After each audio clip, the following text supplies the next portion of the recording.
166 ദിവസം നീണ്ടു നിൽക്കുന്ന സമരമാണെന്ന് പ്രതീക്ഷിച്ചുകൊണ്ടല്ല ഞങ്ങൾ വന്നതെന്നറിയാം. പക്ഷേ സമരത്തിന്റെ 2ാം ദിവസം തന്നെ ബഹുമാന്യ ആരോഗ്യമന്ത്രി 7000 രൂപയ്ക്ക് മാനദണ്ഡം വെച്ചുകൊണ്ട് 5 മാസം കൂടുമ്പോൾ വല്ലപ്പോഴും കിട്ടുന്ന ആ വേതനം അത് കൃത്യമായി നൽകണമെന്നും ഈ ഗവൺമെന്റ് അധികാരത്തിൽ വരുന്നതിന്റെ ഭാഗമായി ജനങ്ങളുടെ മുന്നിൽ വെച്ച പ്രകടന പത്രികയിൽ ദിവസം 700 രൂപ വെച്ച് നൽകും, ഒരു മാസം 21,000 രൂപ നൽകുമെന്ന് പറഞ്ഞിട്ട് 4 വർഷം പിന്നിട്ടിട്ടും തരാത്ത ഘട്ടത്തിൽ അത് ആവശ്യപ്പെട്ടുകൊണ്ടും 1 രൂപ പോലും നൽകാതെ പിരിച്ചുവിടാനുള്ള ഉത്തരവ് സംസ്ഥാനത്ത് കൊണ്ടുവന്നപ്പോൾ അത് പിൻവലിക്കുവാൻ ആവശ്യപ്പെട്ടുകൊണ്ട് 5 ലക്ഷം രൂപ വിരമിക്കൽ ആനുകൂല്യം പ്രഖ്യാപിച്ചുകൊണ്ട് 65 വയസ്സിൽ മാത്രമേ പിരിച്ചുവിടൽ നടപടി ആരംഭിക്കാവൂ എന്ന് പറഞ്ഞുകൊണ്ട് എല്ലാ മാസവും വേതനം കൃത്യമായി നൽകണമെന്ന് ആവശ്യപ്പെട്ടുകൊണ്ട് ഞങ്ങൾ ഈ സമരമുഖത്ത് വന്നത്. നിങ്ങൾക്കറിയാം, പറയേണ്ട കാര്യമില്ല, കേരളത്തിലെ മുഴുവൻ ജനങ്ങളും ഈ സമരത്തോടൊപ്പം സഞ്ചരിച്ചതാണ്. അതുകൊണ്ട് അതിന്റെ നാൾ വഴികളിലേക്ക് നടക്കുന്നില്ല. പക്ഷേ ഏറ്റവും ഒടുവിൽ നിങ്ങൾ കേന്ദ്രത്തിൽ പോയി സമരം ചെയ്യണമെന്ന് പറഞ്ഞെടുത്ത് നിങ്ങൾ സമരം ചെയ്യേണ്ടത് ഇവിടെയല്ല, പാർലമെന്റിന്റെ മുന്നിലാണ് പോകേണ്ടുന്നത്.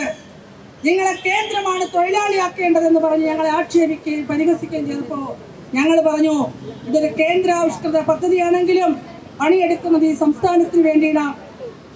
സംസ്ഥാനത്തെ 3.5 കോടിയേറെ വരുന്ന ജനങ്ങൾക്ക് വേണ്ടിയിട്ടാണ് ഞങ്ങൾ പണിയെടുക്കുന്നത്. അതുകൊണ്ട് എല്ലാ സംസ്ഥാനങ്ങളും ഓണറേറിയമാണ് നൽകുന്നത്.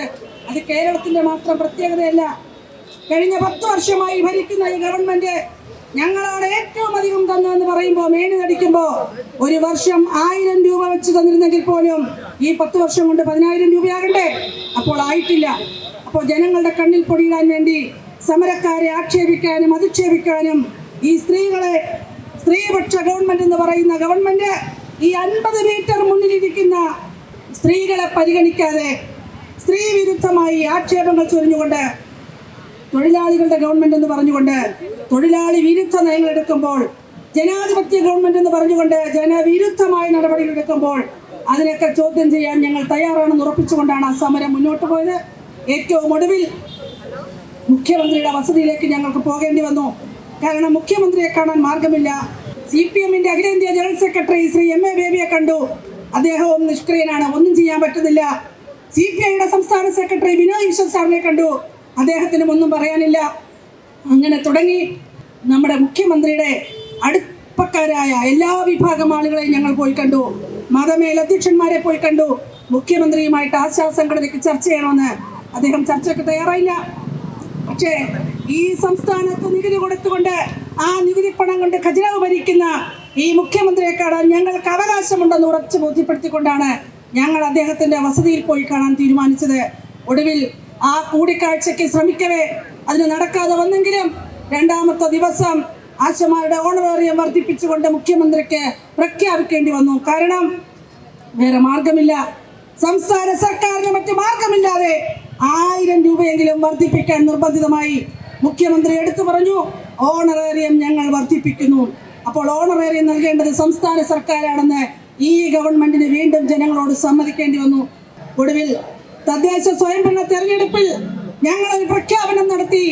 ആശമാരെ അപമാനിച്ചവർക്കും അപഹസിച്ചവർക്കും സ്ത്രീ വിരുദ്ധ നടപടികൾ എടുക്കുന്ന ഗവൺമെന്റിന്, തൊഴിലാളി വിരുദ്ധ ഗവൺമെന്റിന് ഈ കേരളത്തിലെ ജനങ്ങൾ വോട്ട് ചെയ്യരുതെന്നൊരു അഭ്യർത്ഥന അത് ഈ കേരളമെമ്പാടും ജനങ്ങൾ സ്വീകരിച്ചു. അപ്പോൾ ആ റിസൾട്ട് വന്നു കഴിഞ്ഞപ്പോൾ വീണ്ടും ആശമാർക്ക് 1000 രൂപ ബജറ്റിൽ വകയിരുത്താൻ നിർബന്ധിതമായി. ഞങ്ങൾ പറയുന്നത് ഈ കാശ് കൊണ്ട് തീരില്ല. 21,000 രൂപ എന്ന് പറഞ്ഞാൽ അത് മിനിമം വേതനമാണ്, അത് നൽകണം. കഴിഞ്ഞ 18 വർഷമായി ബഹുഭൂരിപക്ഷം ആളുകളും അതിനു മുമ്പും MSS എന്ന് പറഞ്ഞ സ്കീമിൽ ഇതേ പരിപാടികൾ ചെയ്തുകൊണ്ടിരുന്നവരാണ്, ഇതേ ആരോഗ്യ പ്രവർത്തനം ചെയ്തവരാണ്. 35 വർഷം ഈ കേരളത്തിൽ വീട് വീടാന്തരം കയറി നടന്ന് ഈ ആരോഗ്യ മേഖലയിൽ പ്രവർത്തിച്ച ആളുകളുണ്ട്. അപ്പോൾ വെറും കൈയോടെ ഇറങ്ങിപ്പോകാൻ കഴിയില്ല. 5 ലക്ഷം രൂപയെങ്കിലും മിനിമം തരണം. പശ്ചിമ ബംഗാളിൽ 5 ലക്ഷം രൂപ കൊടുക്കുന്നു. അവിടുത്തെ സാധാരണ തൊഴിലാളിക്ക് 300 രൂപ കൂലി കൊടുക്കുന്ന പശ്ചിമ ബംഗാളിൽ ഈ കേരളത്തിൽ വന്ന 1000-നും 1200-നും പണിയെടുക്കുന്ന ആ പശ്ചിമ ബംഗാളിൽ വിരമിക്കുന്ന ആശയ്ക്ക് 5 ലക്ഷം രൂപ കൊടുക്കുന്നു. 65 വയസ്സാണ് പ്രായം. ആ മാതൃകയെങ്കിലും നമുക്ക് സ്വീകരിച്ചുകൂടെ? അതുകൊണ്ട് വിരമിക്കൽ ആനുകൂല്യം ലഭിക്കാതെ ഈ സമരം അവസാനിക്കില്ല. അതുകൊണ്ട് പ്രിയമുള്ളവരെ, നമ്മുടെ സമരം തുടരുകയാണ്. ഈ സെക്രട്ടേറിയറ്റിന് മുന്നിൽ 266 ദിവസം നടത്തിയ രാപ്പകൽ സമരം മാത്രമേ അവസാനിച്ചിട്ടുള്ളൂ. സമരം തുടരുന്നു. അതിന്റെ ഭാഗമായി നമ്മൾ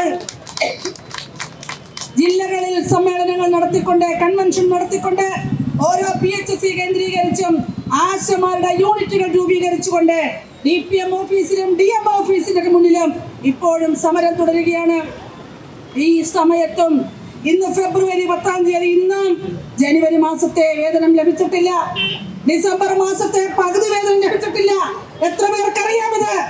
ആരോഗ്യമന്ത്രിയും മുഖ്യമന്ത്രിയും എല്ലാ മാസവും 5-ാം തീയതിക്കുള്ളിൽ ശമ്പളം വാങ്ങുന്നുണ്ടെങ്കിൽ ഈ കേരളത്തിലെ മുഴുവൻ പണിയെടുക്കുന്ന ആളുകൾക്കും, അവർ ഏത് മേഖലയിലാകട്ടെ, സ്വകാര്യ മേഖലയിലടക്കം, അവർക്ക് കൂലി കൊടുക്കുന്നുണ്ട് എന്ന് ഉറപ്പുവരുത്തുവാനുള്ള ഉത്തരവാദിത്വം നമ്മുടെ നേതാക്കന്മാർക്കുണ്ട്, മന്ത്രിമാർക്കുണ്ട്. അതില്ലാതെ സമരം ചെയ്യുന്നവരെ ആക്ഷേപിച്ചുകൊണ്ടിരിക്കുക. ഇന്നലെ എന്താണ്? കേരളം മുഴുവൻ ട്രെയിനിങ്. എന്താണ് ട്രെയിനിങ്? നമ്മൾ ഓർക്കണം, ഓൺലൈനായും ഓഫ്ലൈനായും ഇന്നലെ ട്രെയിനിങ്, ഇന്നും ട്രെയിനിങ്. സംസ്ഥാന സർക്കാരിന്റെ വികസന നേട്ടങ്ങൾ ജനങ്ങൾക്കിടയിൽ കൊണ്ടെത്തിക്കണം. ആര്? ആശമാര് കൊണ്ടെത്തിക്കണം. 266 ദിവസം ഈ തെരുവിലിട്ട്, ഈ പെരുമഴയത്തും പൊരിവെയിലത്തും വലിയ കാറ്റിന് കീഴെയും ഒക്കെ ഇരുന്ന് ഞങ്ങൾ ഈ സമരം ചെയ്യുമ്പോ അപ്പോഴുണ്ടായ വികസന നേട്ടം നമ്മൾ താഴെത്തട്ടിൽ ജനങ്ങളോട് പറയണം. ഇതാണ് ഇന്നലെ ഇന്നുമായിട്ട് കിടക്കുന്ന ട്രെയിനിങ്. ഇന്നിവിടെ വരാതിരിക്കുവാൻ വീട് വീടാന്തരം കയറി ഇറങ്ങി CITU നേതാക്കളും പ്രവർത്തകരും സംസാരിച്ചു കൊണ്ടിരിക്കുകയാണ്. ഇവർക്ക് തൊഴിലാളി പക്ഷമെന്ന് പറയാൻ ഇവർക്ക് നാവില്ല എന്നാണ് ഞങ്ങൾക്ക് ചോദിക്കാനുള്ളത്. അതുകൊണ്ട് പ്രിയമുള്ളവരെ, നമ്മുടെ സമരം അവസാനിക്കില്ല. 266 ദിവസം നടത്തി നമ്മൾ മടങ്ങിപ്പോയിട്ട് ഇപ്പോൾ 3 മാസം പിന്നിടുന്നു. പക്ഷേ സമരത്തിന്റെ ആലോലി അടങ്ങുന്നില്ല. എവിടെ ആര് സംസാരിച്ചാലും ആശാസമരത്തെ കുറിച്ച് പറയുന്നു. സ്ത്രീ തൊഴിലാളികൾ അവകാശ ബോധത്തോടുകൂടി അത് ചോദിക്കുവാൻ നട്ടെല്ലുയർത്തിക്കൊണ്ട് സ്ത്രീകൾ തെരുവിലേക്ക് വന്നപ്പോൾ ഈ കേരളത്തിലെ മഹാഭൂരിപക്ഷം ജനങ്ങളും ഈ സമരപ്പന്തൽ വന്ന് നമ്മളെ പിന്തുണച്ചു. കാസർഗോഡ് മുതൽ തിരുവനന്തപുരം വരെ വലിയൊരു മഹായാത്ര നടത്തിക്കൊണ്ട് 10,000ങ്ങളുടെ പിന്തുണ ആർജിച്ചു. നമ്മൾ ഇവിടെ ഇരുന്നു കൊണ്ട് കേന്ദ്രത്തെ കൊണ്ട് വർദ്ധിപ്പിച്ചു. സംസ്ഥാന ഗവൺമെന്റ് രണ്ട് തവണയായി 2,000 രൂപ ഓണറേറിയം വർദ്ധിപ്പിച്ചപ്പോൾ കേന്ദ്ര സർക്കാരിനെ കൊണ്ട് കഴിഞ്ഞ ഏപ്രിൽ 1,000 രൂപയും 1,500 രൂപ ഇൻസെന്റീവ് വർധനവും ഏർപ്പാടാക്കിയിരിക്കുന്നു. അത് ഈ വരുന്ന ഏപ്രിൽ മുതലേ തരികയുള്ളതാണ് സംസ്ഥാന സർക്കാർ തീരുമാനിച്ചിരിക്കുന്നത്. കഴിഞ്ഞ മാർച്ച് മാസത്തിൽ നടത്തിയ വർധനവ് 1 വർഷം പിന്നിട്ടിട്ടേ തരികയുള്ളൂ പറഞ്ഞിട്ട് ഇപ്പോൾ കേന്ദ്ര ഗവൺമെന്റ് ഈ കേരളത്തിനൊന്നും കൊടുക്കാതിരിക്കുമ്പോ, ഒരു മേഖലയ്ക്കും കൊടുക്കാതിരിക്കുമ്പോ ചോദിക്കുകയാണ്, സൈബർ ഗുണ്ടകൾ എന്റെ ആശമാർക്ക് നാവില്ലേ? കേന്ദ്ര ഗവൺമെന്റ് തരാതിരുന്നിട്ട് നിങ്ങൾക്ക് പ്രതിഷേധമില്ലേ എന്ന് ചോദിക്കുന്നു.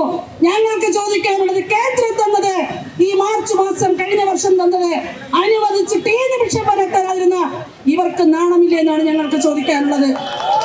അപ്പോ കേന്ദ്ര ഗവൺമെന്റും സംസ്ഥാന ഗവൺമെന്റും പരസ്പരം പോരടിച്ചു നിന്നുകൊണ്ട് ഈ തൊഴിലാളികളെ തെരുവിൽ തള്ളുന്നതിന് പകരം ഈ തൊഴിലാളികളുടെ ജീവിത പ്രയാസങ്ങൾ മനസ്സിലാക്കണം.